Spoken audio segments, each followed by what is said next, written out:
Hello Southeast! Pinailawan na ang higanteng Christmas tree na ito dito sa Barangay Canlubang. Isa ito sa 5 higanteng Christmas tree na pinailawan ngayon dito sa lungsod ng Calamba. Bukod sa pagpapailaw, nakapanayam namin ang kapitan ng Barangay Canlubang na si Kapitan Larry D. Mayuga.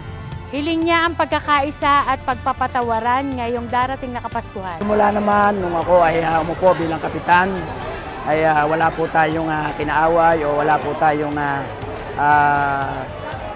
sinalbahe na tao dito sa ating Barangay Canlubang. Ano po?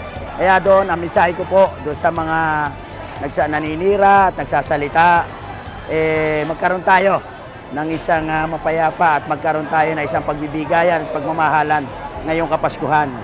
Lahat po yan ay aking palalampasin at aking ibabalik ko sa inyo at susukli ko sa inyo ang tunay kong pagkatao sa paglilingkod sa ating barangay at sa lahat ng bawat isang taga-Canlubang ay paglilingkuran ko. Kung ano man po ang nasabi ninyo na hindi maganda para sa akin at kung ano man po ang sasabihin nyo pa, tatanggapin ko pa rin po yan at mamahalin ko pa rin po kayo ulit ng buong puso ko po at buong kakayahan ko po na kayo ay paglingkuran sa aking mga katiga-barangay Canlubang.